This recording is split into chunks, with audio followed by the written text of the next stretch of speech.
Salut les mecs. Alors aujourd'hui on va parler de My Hero Academia, mais pas forcément pour en chanter les louanges, et non, puisque là il s'agira de parler des pires personnages de la série, et également des gros problèmes d'écriture de Horikoshi. Horikoshi étant, comme vous le savez certainement, le mangaka donc de My Hero Academia. On parlera de beaucoup de personnages, dont Ochako, Shigaraki, Dabi, bref, voilà, Midoriya bien évidemment. Voilà. On va parler de tous ces personnages qui auraient peut-être pu être mieux développés, qui auraient peut-être pu être mieux écrits, qui auraient peut-être pu être mieux mis en scène, voilà. Il y a clairement de quoi discuter, et on va surtout discuter de tous les problèmes généraux de l'écriture de My Hero Academia, des soucis de scénario, bref, voilà quoi. Je ne taclerai pas les défauts de My Hero Academia exactement comme dans ma vidéo sur le top 10 des pires défauts de My Hero Academia. Là, je parlerai plus d'un côté scénario, d'un côté intrigue, d'un côté écriture pure et beaucoup plus globale, en fait. Sur les raisons qui, d'après moi, ont poussé Horikoshi à engager son histoire dans cette direction et pas dans l'autre. On va discuter de tout ça, donc voilà, sans plus attendre, c'est parti. Ah oui, avant de continuer, je tiens quand même à vous rappeler que vous pouvez toujours vous abonner, vous pouvez toujours liker cette vidéo si elle vous plaît jusque-là, vous pouvez également encourager la chaîne financièrement si vous pouvez vous le permettre, hein, que ce soit par un don, en vous abonnant à mon Patreon, ou alors en achetant mon PDF, hein, effectivement, si vous voulez vous jeter dans l'aventure YouTube. Voilà, donc ça fait toujours plaisir. Donc voilà, j'ai vraiment besoin de vous, ça c'est une évidence. Et en attendant, revenons à nos moutons. Alors déjà, on va commencer avec le premier personnage qui pose un peu problème. On va parler d'Oshako Uraraka. Donc voilà. Alors déjà, le problème de Uraraka, en fait, c'est qu'il n'y a pas grand-chose à en dire. C'est-à-dire que elle nous est présentée de prime abord comme l'un des intérêts amoureux de Midoriya, et c'est à peu près tout. C'est-à-dire qu'il y avait un petit point dans l'intrigue qui mentionnait qu'elle voulait devenir une héroïne pour soutenir financièrement ses parents, mais cet aspect est devenu pratiquement insignifiant après quelques tomes.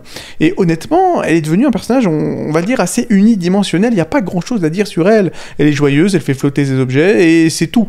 En plus, Horikoshi l'insère constamment dans des scènes juste pour faire flotter des objets ou des personnes, et ça s'arrête là. Ce qui manque à Uraraka, ce serait en fait un objectif solide et concret, ainsi que des traits de caractère négatifs.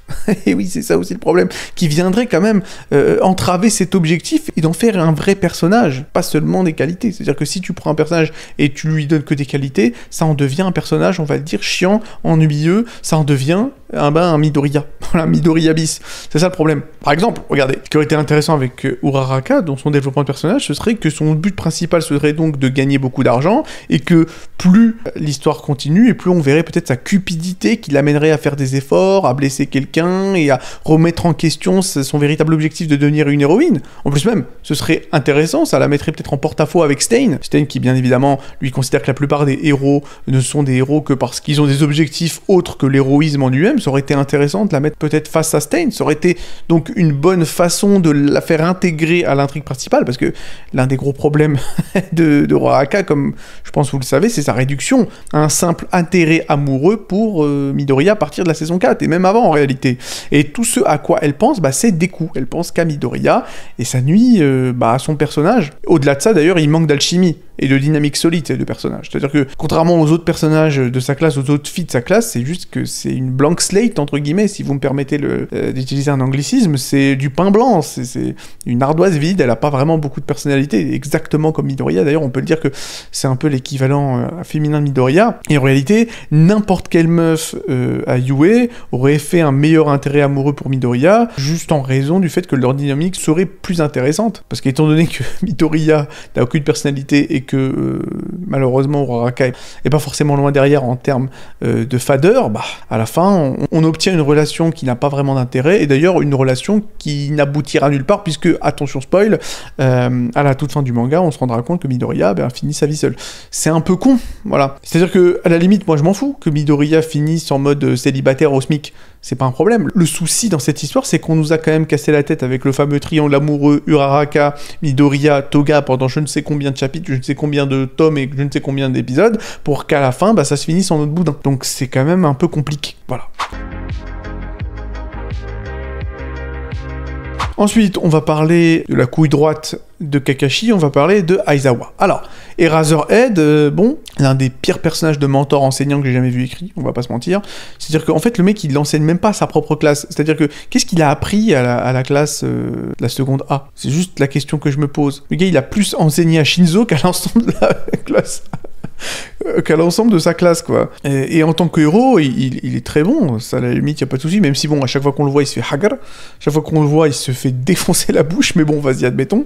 Mais en tant que professeur, enfin, je sais pas, il est vraiment à l'aune de Kakashi, hein. Enfin, c'est vraiment, parce que Kakashi, lui aussi, est un professeur assez déplorable, d'ailleurs, j'en parle, il me semble, dans ma vidéo sur les pires défauts de Naruto. Le mec, il a son propre test de la clochette, il a même son équivalent de Rin sous la forme d'Oboro, c'est vraiment Kakashi, quoi. Kakashi 2.0. D'ailleurs, il me semble que le plan initial de Rikoshi, c'était de faire de Midnight la professeure de la Seconda, et je pense que ça aurait été beaucoup mieux. Voilà. C'est-à-dire qu'il y aurait eu un véritable impact émotionnel à sa mort, puisque, attention spoil, Midnight fait partie du cercle très restreint des personnages qui meurent à l'issue de l'arc de la guerre de My Hero Academia, donc voilà. Ça aurait été beaucoup plus intéressant de faire de Midnight le professeur de la Seconda, puisque, bah, forcément, sa mort aurait eu, eh bien, un impact beaucoup plus énorme. Voilà. Forcément. Je pense que ça aurait été une belle symbolique pour représenter un peu le passage à l'âge adulte de la Seconda en mode, bon, voilà, notre mentor est mort, il faut qu'on apprenne à se débrouiller tout seul, voilà, quoi. C'est plus comme avant, on nous tenait la main, maintenant on est un peu livré à nous-mêmes et c'est à nous de tenir la baraque, quoi. Bon, voilà. C'est un peu con et finalement, on se retrouve avec un Kakashi version AliExpress, ça n'a pas trop d'intérêt. Voilà. Bon allez, ensuite on va parler par contre d'un personnage qui est, je trouve, plus ou moins bien écrit, hein, on va parler de Tomura Shigaraki. Voilà, alors je l'ai déjà dit dans mes différentes vidéos qui en principe sont déjà postées sur ma chaîne, je trouve que en principe, et sur le papier, son arc narratif est excellent. C'est-à-dire de passer du vilain un peu incompétent, du mec un peu capricieux, qui devient finalement super puissant et qui devient une grosse menace et un mec vraiment vénère, et qui évolue parallèlement à Midoriya, qui lui aussi devient de plus en plus fort, je trouve que c'est vraiment excellent. Voilà. Cela étant dit, je pense que ça aurait pu être exécuté de meilleure manière. Voilà. Surtout après la guerre du Front de Libération. Parce qu'au final, le problème de Shigaraki, c'est qu'il n'est pas forcément une menace pour les héros, si tu réfléchis un peu, quoi. Même après tous les alters de All for One, il arrive même pas à tuer un vieil homme, je crois qu'il arrive même pas à tuer Grand Torino, alors que Grand Torino aurait dû crever, franchement. En fait, il me semble d'ailleurs qu'il ne tue jamais vraiment aucun héros. Je sais même pas s'il tue un héros au cours de la série, c'est quand même assez chiant. Et tous les mecs qui tuent, en fait, sont d'autres vilains. Que ce soit Rodestro, même Overall, je crois, il me semble qu'il lui a pris ses bras. Il a d'ailleurs défoncé pas mal de méchants de l'armée de libération. En fait, il me fait un peu penser à Sasuke, dans le sens où, tu sais, Sasuke, pendant une bonne partie de Shippuden, on essaie de nous le montrer, on essaie de nous le vendre comme un gros méchant, mais le problème, c'est que Sasuke, bah, en fait, il ne fait que tuer des méchants, en fait, c'est ça le problème, c'est que pour un méchant qui tue que des méchants, à la fin, bon, en termes de menaces, c'est pas terrible, quoi, Sasuke. Le mec qui fait, je crois, que tuer des mecs de l'Akatsuki, bah voilà, quoi, en termes de méchants, je pense que ça peut repasser. Et il me semble que le seul héros notable que notre ami Shigaraki ait tué, c'est X-Less. Et c'est un personnage extrêmement mineur, quoi.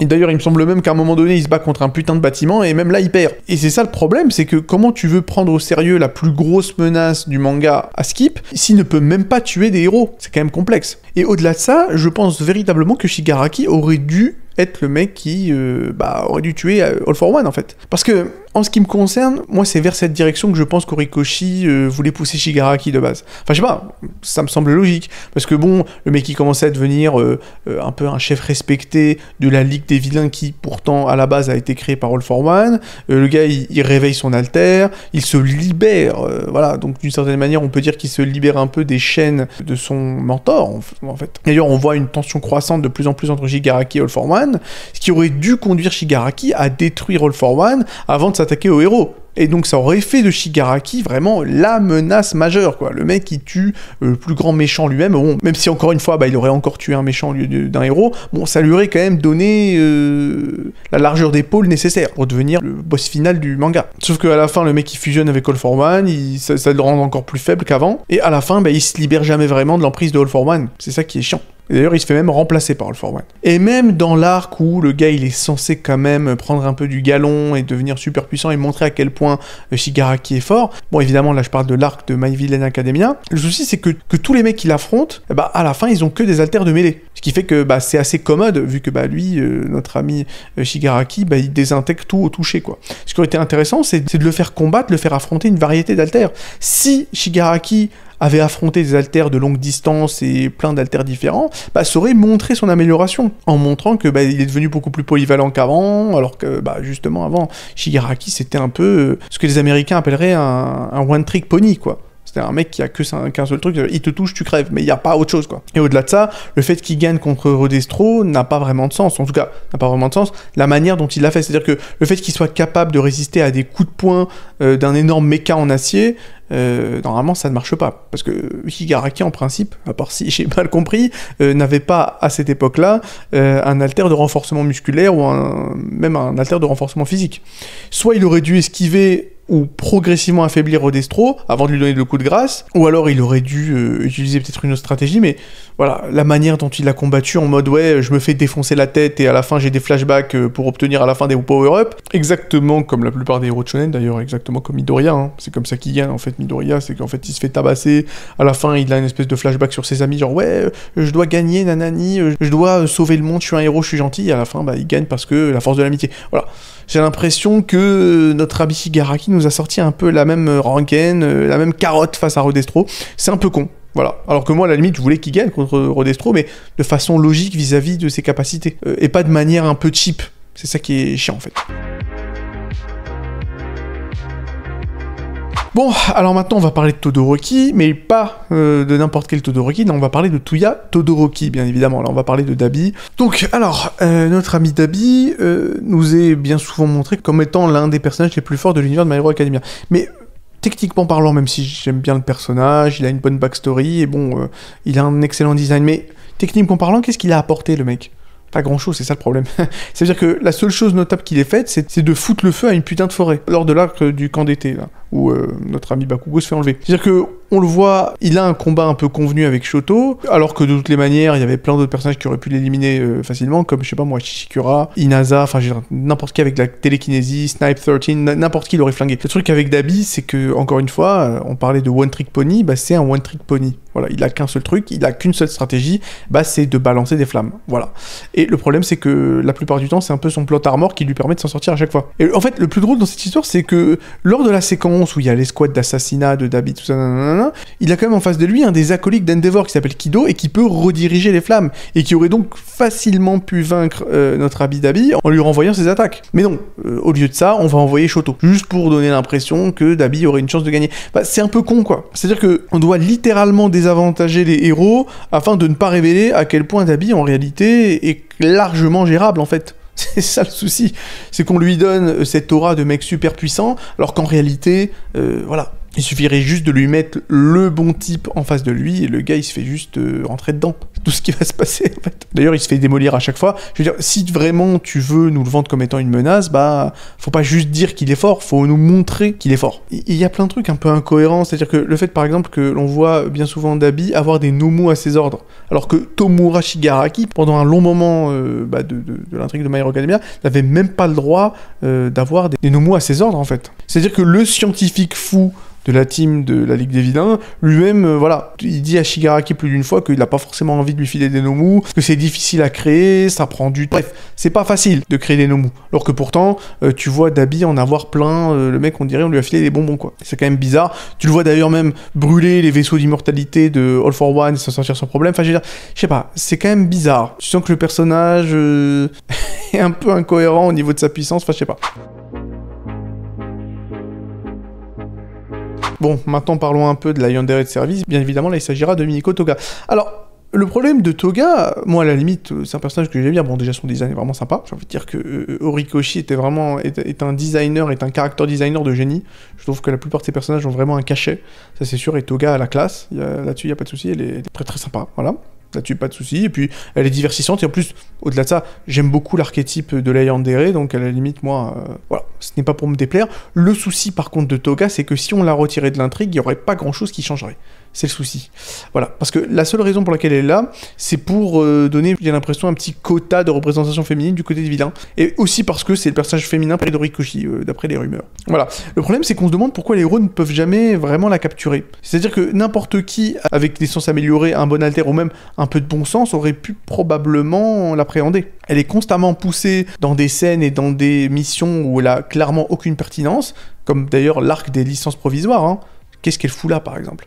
On la voit effectivement prendre l'apparence de Camille, mais on se demande même qu'est-ce qu'elle fout là, n'a pas d'intérêt. Ou l'arc overall, par exemple. Elle est Twice, c'est même pas vraiment... Enfin, je veux dire, tu sais pourquoi Shigaraki les a mis là-bas, bien entendu, mais elle est jamais vraiment nécessaire, elle n'accomplit jamais vraiment rien d'important. Ils ont même mis en place une espèce de barrière anti-Toga autour de Yue, elle n'essaie même pas de s'infiltrer à Yue une seule fois, donc finalement, ça n'a servi à rien. Et je veux dire, il y a plein de séquences qui auraient pu être intéressantes à mettre en place avec Toga vis-à-vis du fait que son alter, comme chacun sait, eh bien, c'est de prendre l'apparence des gens desquels elle boit le sang. Ça aurait été intéressant, par exemple, elle aurait pu vraiment devenir un personnage creepy si elle se faisait passer pour des proches des héros, par exemple, je sais pas, admettons que Izuku rentre chez lui et il se rend compte que sa mère agit un peu bizarrement, et ben il se rend compte qu'en fait, je sais pas, sa mère a été tuée, bon, peut-être pas tuée parce que c'est quand même un shonen, faut pas que ce soit trop dark, mais voilà, le fait que, je sais pas, Toga se fasse passer pour sa daronne, enfin, je sais pas, ça aurait été intéressant, il y a plein de trucs sympas qui auraient vraiment pu rendre Toga vraiment super creepy, dans le sens où, un peu à la The Thing de Carpenter, t'es jamais vraiment certain que tu parles à ton vrai pote, genre tu parles à Bakugo, t'es même pas certain que c'est Bakugo, ça aurait été intéressant vraiment de pousser son alter au bout et de faire en sorte qu'elle ait un véritable poids dans l'intrigue, en fait. Le souci, c'est que, en tout cas, avant l'arc MVA, avant l'arc My Villain Academia, où elle débloque vraiment son alter de sorte à ce que lorsqu'elle prend l'apparence de quelqu'un, elle prend également son alter. Bon là, par contre, effectivement, là, Toga devient super forte, mais avant, tout ce qu'elle a, c'est juste une capacité de... La meuf, c'est mystique, quoi. Voilà. Elle peut prendre l'apparence de quelqu'un. Et on se demande, bah alors, juste avec un alter qui est sympathique, mais techniquement parlant, en termes physiques, c'est pas incroyable, on se demande pourquoi elle s'est pas faite exploser. Il aurait suffi littéralement juste d'envoyer Midoriya après elle se serait faite éliminer en 2 secondes. Voilà, et au-delà de ça, autre chose qui est vraiment chiant avec Toga, c'est que son espèce de sous-intrigue de triangle amoureux avec Uraraka et Deku, et encore une fois, je l'ai déjà dit, inutile et forcé au possible. La seule raison pour laquelle Uraraka reste quelque peu pertinente, c'est à cause de Toga, le pire, en fait. Je sais pas, c'est vraiment con, et... De toutes les manières, Midoriya et Uraraka ne l'aiment pas. Donc de toute façon, voilà, il n'y a aucune nuance. C'est pas comme si Midoriya et Uraraka hésitaient en mode ouais, peut-être qu'en fait j'ai des sentiments pour Toga. Ça sert à rien, et de toutes les manières, à la fin du manga, bon voilà quoi, Midoriya finit seul. Quel intérêt quoi. D'ailleurs, son combat contre Kuryu, c'était vraiment un énorme moment de what the fuck total. C'est-à-dire qu'elle aurait dû crever, mais 40 fois d'affilée. Je crois qu'elle marche sur des mines, ou bref, elle se prend des explosions, et pourtant, à la fin, ça n'a plus qu'aucun sens, quoi. Kuryu avait vraiment l'un des alters les plus puissants qui soit, et je crois qu'elle se fait buter à cause des dégâts de chute. C'est quand même fou.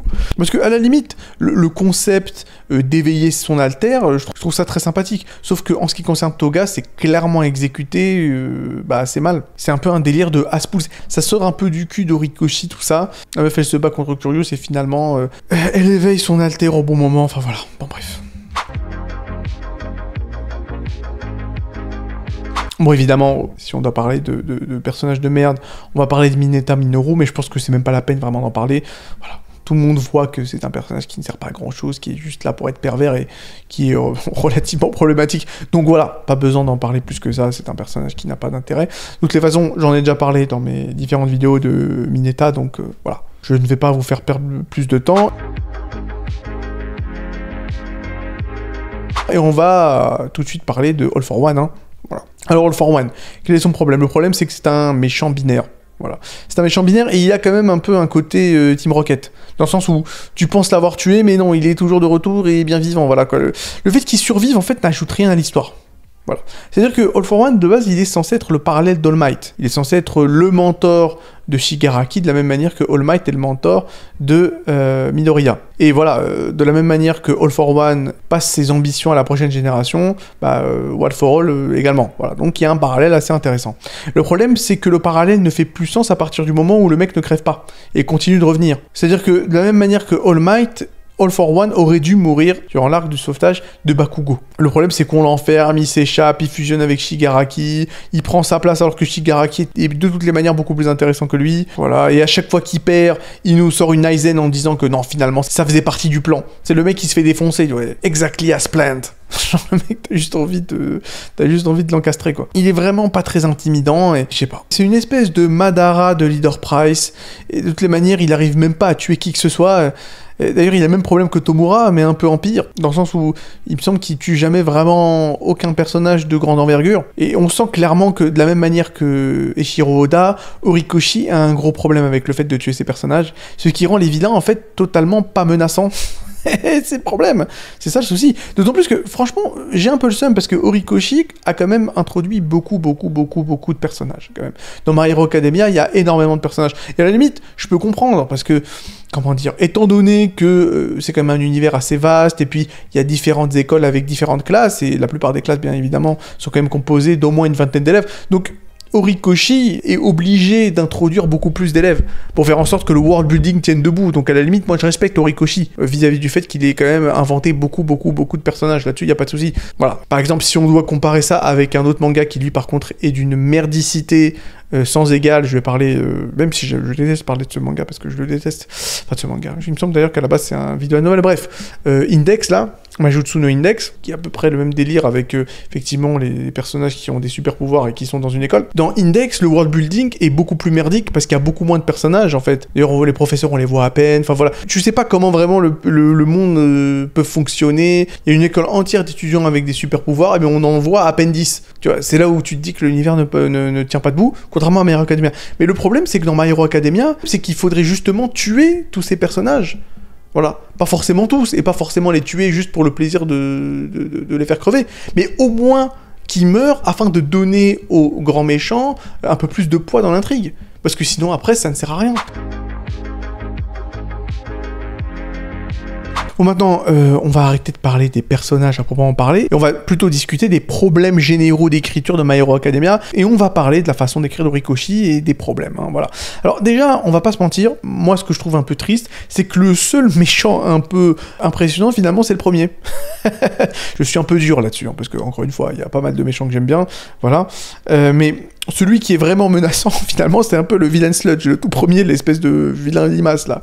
Parce que, avec lui, il n'y a pas de Deus Ex Machina, il n'y a pas de retournement de situation imprévu de conneries, c'est une vraie menace. Et au moins, le mec, il arrive à faire quelque chose, c'est-à-dire que la plupart des mecs de la Ligue des Vilains ne servent à rien et n'accomplissent rien. Je crois que le seul mec qui arrive dans la Ligue des Vilains à vraiment agir et à faire un truc intéressant, il me semble que c'est Compress. Voilà, puisqu'il arrive à quand même capturer Bakugo avec succès, et il a quand même un cerveau, il est capable de logique. Sauf que la plupart des autres méchants n'ont pas vraiment d'impact. Et on sent qu'Horikoshi n'est tout simplement pas doué pour créer des bons méchants. Je veux dire, à la limite, il y a quand même des méchants quand même sympathiques, on va pas se mentir. Shigaraki est sympa, Twice est très très bien écrit, mais... Quand je dis qu'Horikoshi est pas doué pour créer des bons méchants, c'est créer des méchants qui sont menaçants. Voilà, qui soient menaçants et qui ont un véritable impact dans l'intrigue. Des méchants où, quand tu les vois débarquer, tu dis « Ah ouais, là, c'est voilà, serious business, là, ça commence à partir en couille. » Alors que non, c'est jamais vraiment le cas dans My Hero Academia.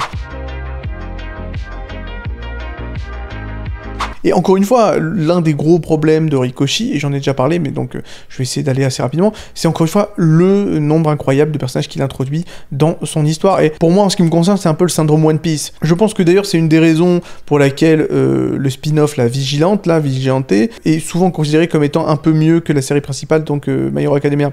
Parce que Vigilantes, je sais pas exactement comment prononcer ça, Vigilante, bref, je veux dire Vigilante parce que je l'ai pas vraiment lu, hein, mais je sais que les gens aiment beaucoup ce spin-off. Bah en fait, pour ce que j'en ai lu, c'est qu'il a un casting de personnages beaucoup plus concentré. Et lorsqu'il y a une introduction de nouveaux personnages, bah c'est fait avec beaucoup plus de retenue. Et même si je respecte Horikoshi pour avoir introduit autant de personnages, le problème c'est que si on commence à introduire 20 élèves par classe, ça va être complexe, parce que la plupart d'entre eux vont forcément finir par être inutiles. Donc soit tu réduis la majorité d'entre eux, soit tu en fais tuer la moitié durant l'attaque de l'USJ, ou même du camp d'été, afin de rendre Shigaraki, la Ligue des Vilains, vraiment menaçant.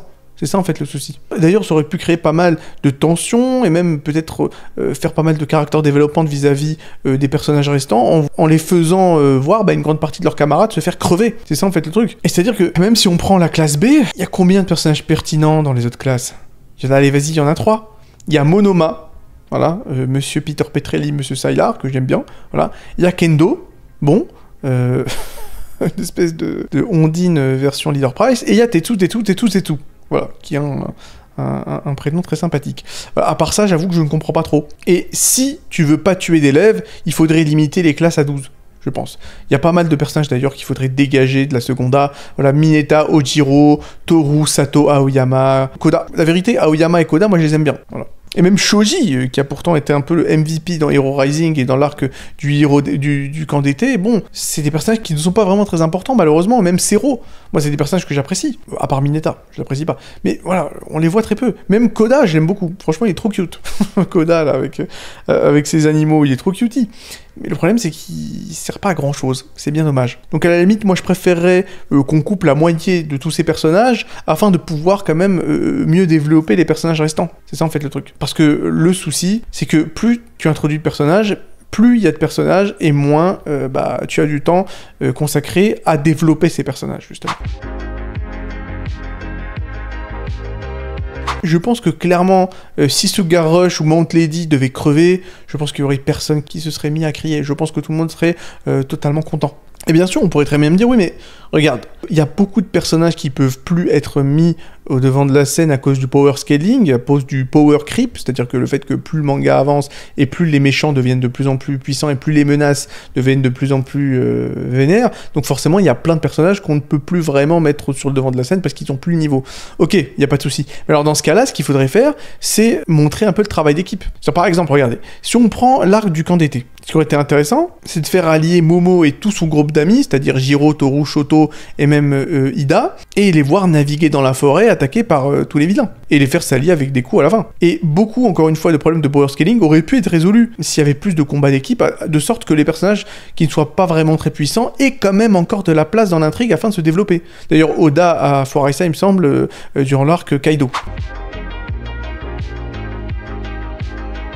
Au-delà de ça, l'un des trucs qui est vraiment mal branlé dans My Hero Academia, c'est un peu la chronologie. C'est-à-dire que, en fait, il aurait été de meilleure loi de faire en sorte d'étaler tous les événements de My Hero Academia sur 3 ans. Je pense que ça aurait été beaucoup mieux, parce que le problème, c'est que il se passe beaucoup trop de trucs en une seule année. Et il me semble que c'est à partir de la dernière partie du manga qu'on arrive à embrayer un peu sur la seconde année, quoi. C'est beaucoup trop restreint. Ce qui aurait été intéressant, c'est que la troisième partie commence après que Deku ait obtenu sa véritable licence de héros, c'est-à-dire après qu'il ait terminé son cursus à UA. Ça aurait été beaucoup plus intéressant, et d'ailleurs, ça aurait également justifié le fait qu'il décide de ne plus revenir à UA, vu que le gars, il est diplômé. Et ça leur aurait permis effectivement d'opérer légalement, de manière indépendante, dans un monde en guerre. Ça aurait été beaucoup plus intéressant, encore une fois, et je le répète, de faire en sorte que l'arc Villain Hunt, et tous les arcs qui vont suivre après, se passent après la 3e année de scolarité de Midoriya. Ça aurait été beaucoup plus intéressant, plutôt que de tout rassembler en une seule année, et voilà, quoi. Autre chose qui ne fait pas sens, et j'en avais déjà parlé lors de ma vidéo sur le top 10 des pires défauts de My Hero Academia, c'est le fait que Stain est tort. Voilà, et que c'est bien chiant qu'il est tort. Parce que regardez, Stain nous est présenté au tout début comme un méchant qui a une véritable idéologie et qui se base quand même sur une certaine forme de réalité.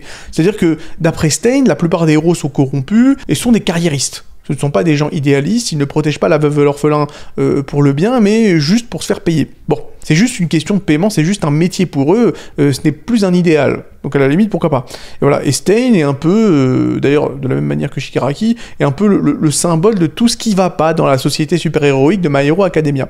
Le problème, c'est que c'est pas du tout présenté. Voilà. D'ailleurs, à part 2 ou 3 héros, il n'y a pas de héros corrompus dans l'univers de My Hero Academia. On ne voit jamais vraiment de héros utiliser leur statut pour faire des trucs de corrompus. Je veux dire, même Endeavor ne compte pas vraiment, quoi. Parce qu'il n'est pas corrompu, Endeavor, c'est juste un connard, mais je veux dire, bon, ses problèmes sont surtout d'ordre familial. Et pas sur le terrain. Sur le terrain, c'est juste un héros. Bon, évidemment, si tu vas le voir pour lui serrer la main, il est possible que tu te prennes un petit stop. Mais le gars, bon, il fait son boulot comme n'importe quel héros. C'est pas un mec corrompu. Ou en tout cas, on nous en parle pas. Donc le problème, c'est que My Hero Academia essaie de nous faire croire au début de l'histoire qu'il y a des nuances de gris, que c'est pas juste les méchants contre les gentils, et que les héros ont eux aussi une part sombre, et que finalement, peut-être que les méchants ont en partie raison, mais à la fin, eh bien non. Voilà, All Might est gentil, tout le monde est sympa, et All for One, c'est un gros méchant. Voilà. Ce qui aurait été intéressant pour Horikoshi, c'est de montrer des vrais héros faire des choses horribles, et s'en sortir malgré tout grâce à leur statut de héros. Ça aurait été intéressant, et là, ça aurait rendu Stain beaucoup plus viable, en fait. Ça aurait rendu sa vision et son idéologie beaucoup plus valables. Le problème, c'est que quand on finit My Hero Academia, on se dit que Stain, c'était juste un con. Voilà, tout simplement. Eh oui, et alors que il me semblait quand même, et après peut-être que je me trompe, mais il me semblait quand même qu'à la base, Horikoshi avait mis en place Stain pour qu'on puisse quand même le considérer comme un type qui aurait peut-être raison d'une certaine manière. Voilà. Finalement, j'ai pas l'impression. Voilà, c'est le problème. Au-delà de ça, et on va revenir un peu avec la classe de la seconda, il y a un truc qui m'a toujours fait chier, c'est qu'en fait, l'amitié, comment dire, la camaraderie dans la classe m'a toujours semblé un peu factice. C'est-à-dire que, à part Bakugo et Shoto, et encore Bakugo et Shoto avant l'arc du festival de sport, bah, tout le monde s'entend en fait, tout le monde est ami, et je veux dire, malgré le fait que tous les personnages ont quand même des parcours variés, viennent d'endroits différents, enfin je sais pas, il devrait quand même y avoir quelques inimitiés, il y aurait peut-être, aurait dû avoir quelques rivalités, peut-être des tensions, je sais pas, entre Ashida et Elida, entre Mineta et Momo, bien évidemment, hein, voilà, entre Izuku et Bakugo, même si bon, il y a quand même une certaine tension, entre Momo et Uraraka en fait même, hein. Aoyama et Ashido, bref.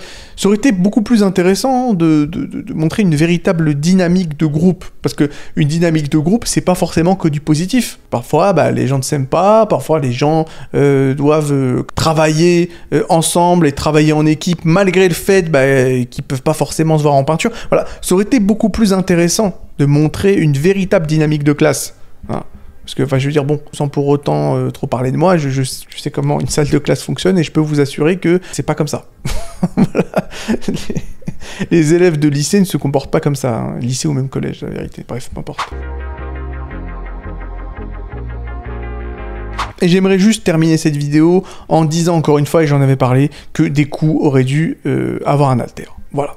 J'en ai déjà parlé, je vais juste en reparler très rapidement parce que je suis fatigué. En fait, Deku aurait dû ne pas être sélectionné par All Might parce que, je l'ai déjà dit, ça défonce, ça explose un peu le thème du travail versus talent parce que finalement, Deku, à la fin, il ne travaille, il ne s'en sort que grâce à One for All. C'est ça le problème. Évidemment, on me dira qu'il a travaillé dur pour le maîtriser, parce qu'à la fin, le mec qui est juste sélectionné, c'est le problème, quoi. Il est juste sélectionné, c'est du népotisme.